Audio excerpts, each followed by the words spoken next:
Kitchen में आज हम बना रहे हैं पकौड़े। अच्छा, पकौड़े जो हैं वो हर घर में बनते हैं और वैसे तो एक ही तरह से बनते हैं, एक दो जो है ना इंग्रेडिएंट का फ़र्क होता है, बस इससे ज़्यादा फ़र्क नहीं होता है।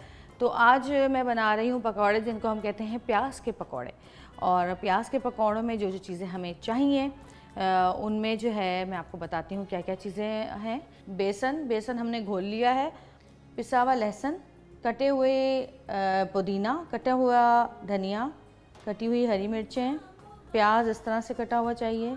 ये चिकन है जो हमने बॉईल कर ली थी और इसके रेशे बना लिए थे। इसके बाद हमें चाहिए नमक, चाट मसाला, कुटी हुई लाल मिर्चें और भुना हुआ ज़ीरा। अच्छा जी, ये बेसन में मैं डालूँगी नमक के बाद हम डालेंगे इसमें कुटी हुई लाल मिर्चें, चाट मसाला,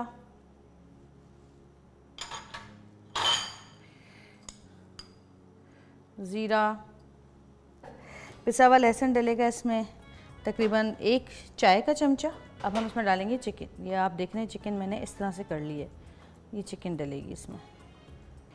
प्याज बहुत ज़्यादा डालते हैं हम लोग अपने घर के पकौड़ों में। धनिया, पुदीना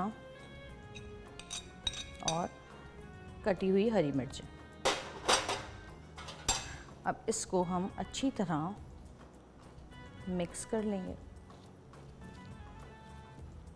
बेसन ज़्यादा पतला नहीं होगा, बहुत ज़्यादा, और इस तरह से ये इसकी शक्ल आ जाएगी। देख लें आप, इस तरह से। ये हैं हमारे प्याज के और चिकन के पकोड़े। ये देख लें, ये अच्छी तरह हमने इसको मिक्स कर लिया और अब हम इसको तलेंगे।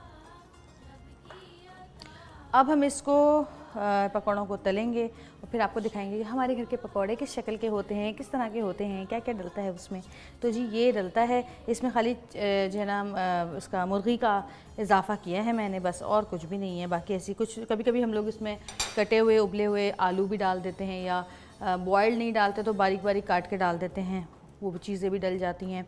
कभी कभी हम इसमें साबुत धनिया भी डाल देते हैं, वो भी अलग टेस्ट देता है। तो चलें आए चल के फ्राई करते हैं। हम तेल डालेंगे इसमें,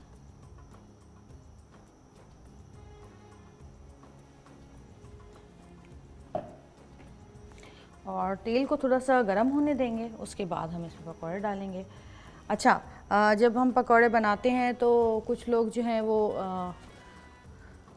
अखबार पे रख देते हैं। अखबार पे नहीं रखना चाहिए बिल्कुल भी, क्योंकि अखबार में कार्बन होता है जो छपता है वो जब आपके पेट में जाता है तो यकीनन कोई ऐसी चीज़ जो खाने की नहीं हो आपके पेट में जाएगी तो आपको परेशान करेगी।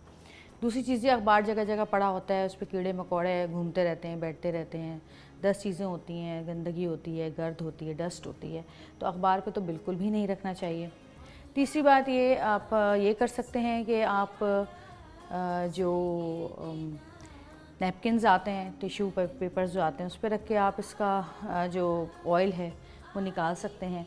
मैं तो ये करती हूँ कि जैसे ये मेरे पास एक बॉल है कांच का, इसके ऊपर मैं छलनी रख देती हूँ और तल के निकाल के छलनी में डालती रहती हूँ, तो तेल उसमें गिरता रहता है और फिर उसके बाद वो जाता है। अच्छा, कहते हैं कि एक दफ़ा पकाया हुआ तेल जो होता है उसको दोबारा इस्तेमाल नहीं करना चाहिए, लेकिन हमारे यहाँ आमतौर पे ऐसा होता है कि जो तलने का तेल होता है उसको छान के हम दोबारा इस्तेमाल कर लेते हैं। तो बाकी आप लोगों की मर्ज़ी है, मैं भी कर लेती हूँ वैसे। एक दो बार तो मैं भी यूज़ कर ही लेती हूँ, लेकिन एक दो बार से ज़्यादा फिर मैं नहीं करती उसको इस्तेमाल। वैसे भी उस तेल में फिर स्मेल सी गंदी आने लग जाती है, तो फिर उसको फेंकना ही पड़ता है। अच्छा, हमेशा तेल का यह ख्याल रखें कि तेल कभी भी बेसन की नाली में ना फेंकें, क्योंकि वो बेसन की नालियों में जाके जम जाता है, उसको चोक कर देता है और फिर आपका जो गटर है वो भर जाता है और फिर आपका जो बेसन है उसमें पानी भर जाता है और वो अंदर पानी नहीं जाता है। तो कभी भी तेल को जो है वो बेसन के अंदर ना फेंकें, बल्कि बाहर झाड़ियों में या कहीं इधर उधर डाल दें। अच्छा जी, अब हम इसको शुरू करते हैं। बिस्मिल्लाहिर्रहमानिर्रहीम। तेल गरम हो चुका है और वैसे तो मैं हाथ से डालती हूँ यूँ करके, लेकिन अभी कपड़े ऐसे पहने हुए हैं और फिर ऐसा ना हो कि गिर जाएं, और फिर हाथ भी आजकल ज़रा कोरोना की वजह से हाथ कम इस्तेमाल कर रहे हैं लोग। चलें जी, बिस्मिल्लाहिर्रहमानिर्रहीम। पहला पकौड़ा हम डालेंगे चेक करने के लिए कि तेल गरम हुआ है कि नहीं हुआ है। अच्छा, तेल जो है अभी मेरे ख्याल से सही से गरम हुआ नहीं है, लेकिन होने वाला है, बस डाल ही देते हैं, अब हो ही जाएगा। ये डाला हमने दूसरा पकौड़ा। नहीं गिरा तो नहीं कपड़ों पे?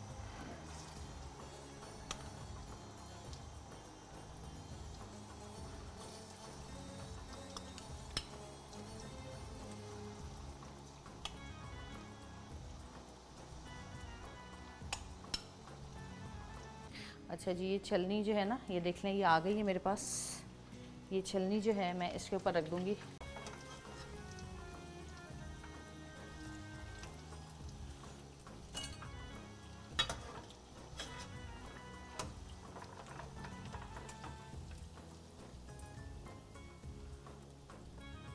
जी, तो पकौड़े तैयार हो गए हैं। अब हम इनको निकाल लेंगे और ज़रा सा भी इनमें तेल आपको जो है नज़र नहीं आएगा, बल्कि हम इसको यहाँ पे लाके निकालते हैं।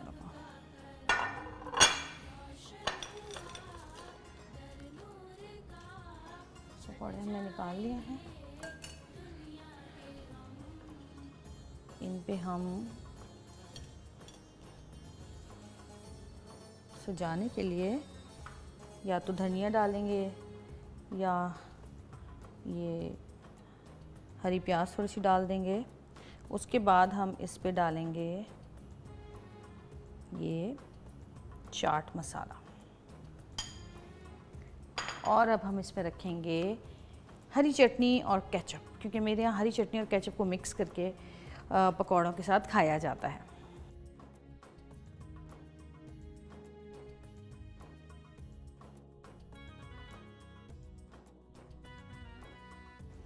जी, आपने देखा पकौड़े जो हैं हमारे घर में इस तरह से बनते हैं, तैयार हो चुके हैं। कितनी खूबसूरत शक्ल आई है पकौड़ों की। और ये पकौड़े हमें रोज़ बनाने पड़ते हैं, भाग भाग के बनाने पड़ते हैं, क्योंकि हमारे यहाँ गरम गरम पकौड़े खाए जाते हैं। आपके भी यकीनन गरम गरम खाए जाते होंगे। बहुत सारे लोग ऐसे जो पहले से बना के रख देते हैं, लेकिन हमारे यहाँ ये होता है कि बस अजान में जब 4 से 5 मिनट रह जाएँ तब पकौड़ों की ट्रे गरम गरम सामने जो है ना, ट्रे सामने आए और हम खाएँ। तो ये हमारा यहाँ का होता है। तो हम आखिरी वक्त तक सिर्फ पकौड़े ही तल रहे होते हैं। बहुत सारे लोग के घर हम जाते हैं कभी कभी, तो वो ऐसे पकौड़े हमें देते हैं कि दिल चाहता है कि किसी के मुंह पे मारो तो वो मुंह टूट जाए, लेकिन पकौड़े ना टूटे इतने सख्त होते हैं। तो ऐसे लोगों से मेरी दरख्वास्त है कि अगर आपके पकौड़े सख्त बनते हैं या अंदर से कच्चे रह जाते हैं तो उसमें थोड़ा सा सोडा डाल दें। सोडा अगर नहीं डाल सकते हैं तो अंडा एक फेंट के डाल दें। अंडे से अगर नहीं काम बनता आपका तो फिर आप 1 चमचा या आधी चमची उसमें दही डाल दें, तो उससे वो बड़े कुरकुरे भी बनेंगे और सख्त भी नहीं होंगे, अंदर से कच्चे भी नहीं रहेंगे। और कच्चे रहने की वजह ये होती है कि हम बेसन बहुत गाढ़ा बना लेते हैं, उसकी वजह से अंदर से कच्चे रह जाते हैं। और तेज़ आंच पे पका लेते हैं तो ऊपर से तो पक जाते हैं, अंदर से कच्चे रह जाते हैं। तो जी, पकौड़े तैयार हैं और अब मुझे इजाज़त दीजिए अगले सेगमेंट की तरफ जाने के लिए। हम चलते हैं अपने अगले सेगमेंट की तरफ। किचन का सेगमेंट यहीं पे ख़त्म होता है। देखते रहिएगा। रमज़ान मुबारक। और मेरे चैनल को सब्सक्राइब ज़रूर करें, दूसरों को बोलें कि उसे सब्सक्राइब करें, शेयर करें, लाइक करें, बेल आइकन पे क्लिक करें ताकि मेरे हर नए आने वाले शो के नोटिफिकेशंस आपको मिलते रहें। देखते रहिएगा। रमज़ान मुबारक। अल्लाह पाक हम सब के रिज़्क़ में बरकत अता फ़रमाए, हमारे घरों में रहमत अता फ़रमाए और इस रमज़ान मुबारक के सदक़े में हमारे रिज़्क़ में बरकतें दे। आमीन सुमा आमीन। देखते रहिए। रमज़ान मुबारक।